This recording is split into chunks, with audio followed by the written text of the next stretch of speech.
Patay ang isang lalaki sa Quezon City matapos saksakin ng screwdriver sa dibdib. Ang suspect, 15 anyos na lalaki na pangalawang beses na raw nakaaway ng biktima. Nasa kustudiya na siya ng Department of Social Welfare and Development at may unang balita, si James Agustin. Ang komosyong ito sa pagitan ng dalawang grupo ng mga lalaki sa Barangay Teachers Village, West Quezon City. Nagtapos ng humandusay sa gilid ng kalsada ang 29 anyos sa lalaki. Isinugod siya sa ospital pero dineklarang dead on arrival dahil sa saksak sa dibdib.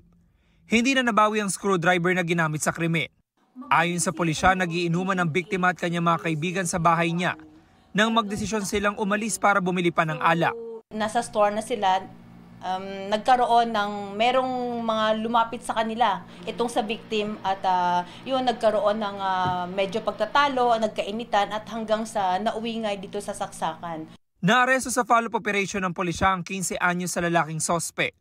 Inaresto rin ang kasabot umano na 19 anyos sa kapitbahay ng biktima habang tinutugis ang isa pang sospek. Doon sa kanilang sinagawang backtracking at yung sa pag-review ng mga CCTV footages, doon po na-identify ito pong suspect. Lalo na po itong isang suspect na si ICL na talagang sumaksak sa biktima. Itinurn over ng pulisya ang minor de edad sa Social Services Development Department.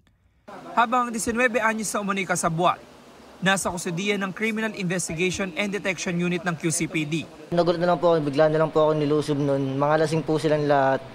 At hindi ko na po alam kung nangyari nun, bigla na lang po kasi bumaba yung bata. Dating alitan ng isa sa tinitinang motibo sa krimen, lalo pat pinagbintangan umano ng biktima ang sospek na nagnakaw ng bisikleta.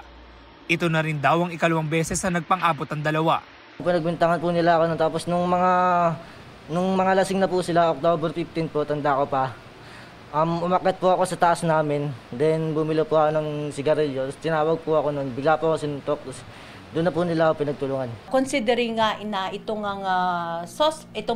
victim at ang mga suspects ay magkakalugar. So definitely sila ay magkakilala. So yun din po ang tinitingnan ng ating mga investigators sa ngayon. Sinampa na ang mga suspect ng reklamong murder. Ito ang unang balita. James Agustin para sa GMA Integrated News.